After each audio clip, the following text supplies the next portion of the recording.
For Judy Mrenica, the simple act of unlocking this front door is a reminder she finally feels comfortable in her own home.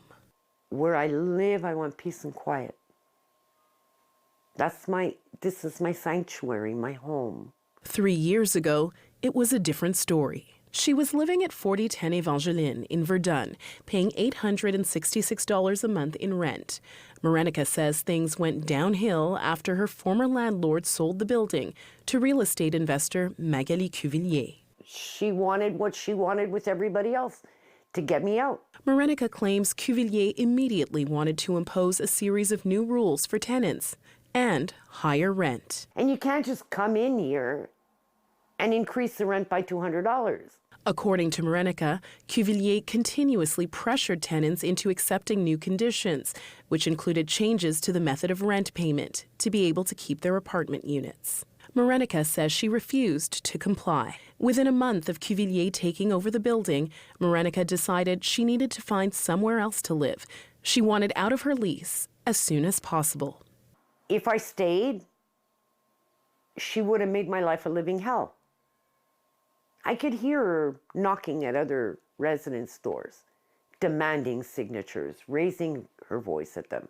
In March 2022, Mrenica filed a claim at Quebec's rental board against Cuvillier's numbered company on the grounds that Cuvillier was refusing to accept her method of payment and was harassing her. She was continuously texting me to the point I sent her, and I deposited it to the rental board as evidence, that due to a numerous amount of personal texts, my text line was no longer active. The administrative judge concluded Cuvillier had been harassing Mrenica and, quote, persistently violated the tenant's rights, all with the goal of making her leave the dwelling. Cuvillier was ordered to pay $3,000 in damages.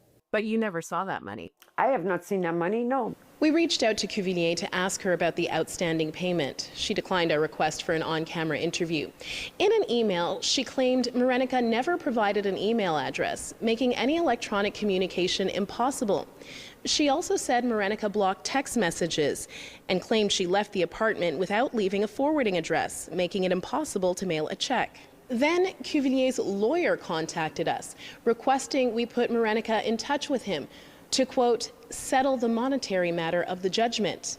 We agreed to put them in touch. This latest development, after 3 years of waiting, has left Mrenica shaking her head. If she was going to be honorable towards it, she would have paid me without my having to chase it. We spoke to the borough mayor of Verdun following our previous reporting on Cuvillier back in the spring.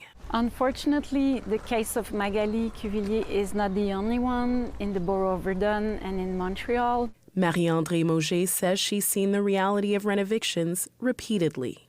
Through my time as the mayor of Verdun, what I see is that some people, it's their full-time job to renovate building and evict tenants. But some tenants, they've been staying at this place for 10, 20, 30 years. They haven't looked for an apartment for so many years, and it's changed so much. And they don't know their rights. So the balance of power between the two is very disproportionate. And also, the landlords with bad faith, they can say whatever they want to the tenants. As for Mrenica, she says she's glad she got out of Cuvillier's building when she did. For me, with my life experience, if the honeymoon phase is rocky, I don't go past it. I'm out the door. In this case, out of her old apartment and into a new one she truly loves, where she finally feels at ease.